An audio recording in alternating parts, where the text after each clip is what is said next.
We have Merrick in Toronto. I'll be in Toronto here in a couple of months. Yeah. Hello. Hello. Hi. Hi. Can you hear me? We Yes. can. All right. Perfect. So I'm actually a theist. My family is from Poland, so they're very religious and they practice Catholicism. Mm-hmm. And so I actually I attend church, and there was actually one thing that the priest said that was actually quite entertaining to me, which was kind of his way of proving that Christianity is true. And he compared it predominantly to the Muslim faith. He said that for example, when we look at near-death experiences, that Christians will often have near-death experiences seeing Jesus, but Muslims will never have near-death experiences seeing Muhammad. So therefore, Christianity is correct over Islam. And so what I did was first of all, that's just not true. In the matter of what people do and don't see, people see all sorts of religious iconography, and actually saying that because Christians see Christian images and Muslims don't, even if Muslims didn't, that wouldn't tell you whether or not Christianity is true, especially if Muslims have within their religion, which they do, a prohibition against specific imagery of Muhammad. So it's not surprising. But what Muslims do or don't see is irrelevant to whether or not what Christians see is in fact true. Yeah, and so then what I did was so I also looked it up, and I was not 100% sure about that, so that's why I wanted to ask you guys. And so you really don't think then that gives Christianity any credence over Islam? No. Well, I don't think it gives Christianity any credence. Well, the very idea that you're framing this in terms of whether or not Christianity has credence over Islam is irrelevant to whether or not Christianity is true. Because if you had let's say we had 50 levels of falseness and Christianity came in as slightly less false than some other religion, it's still false, right? Yeah. So I want to know why it's true. And the fact that people, having near-death experiences might see religious imagery that comports with what they believe doesn't tell me about whether or not what they believe is true. Yeah, and there's also been a couple of ones in North America where Islamic people would also see Jesus. What would you say about that? I don't think that there's much of an explanation for what people see when their brains are oxygen deprived and they're dying.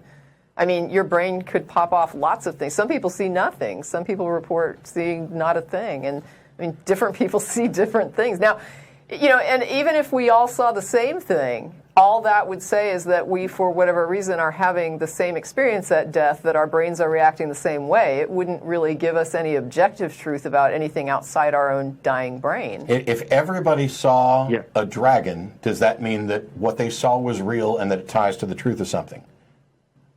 No, it doesn't. Right. And the answer to your question about why Muslims in North America might in fact see Christian religious imagery might have something to do with the fact that this is what they're exposed to when they read and learn about near-death experiences, for the same reason that when people encounter aliens and have images of aliens and alien abductions, once upon a time we had a wide variety of aliens, which is, if you go back to the old monster movies and the space people are showing up, they looked very, very different. And then around the time of Close Encounters of the Third Kind, you get the almond-headed, big-eyed grays that becomes ingrained in popular culture, such that now when somebody has an alien abduction, they are incredibly more likely to describe that alien as the almond-headed, big-eyed, no hair, gray alien. Doesn't tell us anything at all about whether or not those aliens exist, whether or not that experience is accurate. When you have something that has become such a part of the culture that surrounds you, it's hardly surprising that you will see images that match with that culture. But Tracy made the better point, which is, even if we all saw the same thing, that doesn't tell us one thing about whether or not there's a life after death, because a near-death experience isn't a death experience. And the fact that you see something with a brain in an incapacitated, diminished state, which may not even be the case, by the way. It may not be that while your brain was incapacitated, you saw this. What may in fact be more likely is that once you regained consciousness, your brain tried to invent a story for the experience, and that's when the visions were invented. Yeah, so that's actually a very good point, and I can't argue with that. And I just had one other question question, and it kind of went around the same lines, and this would more be kind of argument for soul's sake. So there's been people, like, there's been maybe 20 or 30 cases that I've read about online where people who were born blind will have near-death experiences where they can see things they claim that happens around their body and things like that. So would you say that that demonstrates a soul because the brain itself wasn't able to see? Are we able to determine what they actually experienced? We're not, no. Okay, so we're basically would be taking the word of somebody who has never seen, that is claiming that they experienced something that they think might have been sight, right? Yeah. Now, I'm going to say that raises an interesting question because we are actually developing machines that can translate brainwaves into visuals and translate it into sound, so that people are exposed to images and sounds, and then later we have a machine that can translate what they are experiencing in their brain. So it then can put out, a facsimile of the sound, facsimile of the image to different degrees. And so that's a type of thing where maybe some years hence, we would be able to get an idea of what actually is occurring in the brain of somebody who is born blind, who says, I had some sort of experience I think was visual. And here's a question that troubles me. So you're Catholic, I suppose. Your parents are Catholic? Yes. Okay. Let's imagine for a minute that Christianity, and in particular the Catholicism, was true. Yeah. What does it say that the best arguments that somebody can come up with it in favor of it is that, hey, when people are near death and their brains aren't working properly, they see things, and sometimes they see religious iconology, and sometimes it maps with Catholicism. Or someone who was blind for their entire life has a near-death experience where they return and report that they were able to see something we can't verify or really test. Why is this God, who I suppose wants at least some people to come to an appreciation and understanding for who he is? Why is it that this isn't obvious, that this isn't uniform? Why why is a Damascus Road experience good enough for Saul, and the rest of us have to go, well, there was this person who had a near-death experience that's kind of sort of like, this here, and it seems a little more reliable, and therefore I will bet my eternal life on that. Yeah, exactly. That's another thing, too. I mean, if you were God... I think, and I'm pretty sure you brought this up. If you were God, would you operate under a paradigm anything like that?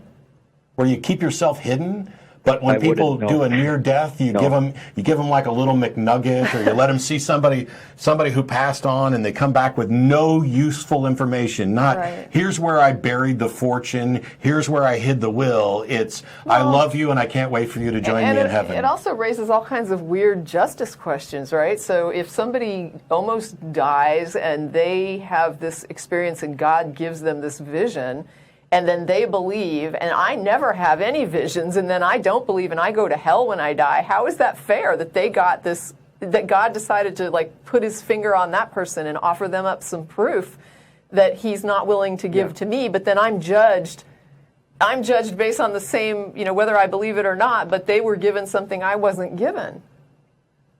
I mean, I would think that would be immoral, which means that you and I are both more moral than the God that you believe is perfectly moral. Yeah, it seems like everyone should get the same the same evidence, and then, if we're going to be judged on belief, that evidence should be sufficient for belief.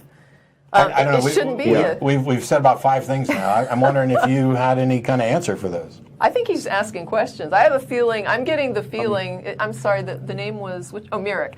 I get the feeling that you're more kind of asking because these are questions that you're actually wondering about yourself. Well, yeah, that's actually true, because it's kind of like there's so many things in the religion that I have difficulty believing, and I guess maybe this was the last thing that kind of held me back.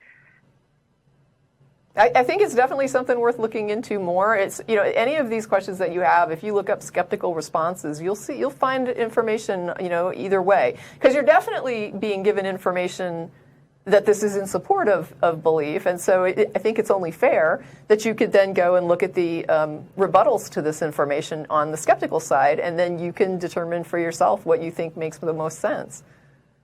Yeah, no, of course. And that's actually partially also why I called in, just because I wanted to get some other input and see exactly what you guys would have thought about the whole thing too, because I still enjoy listening to the show and everything like that. Good. Good.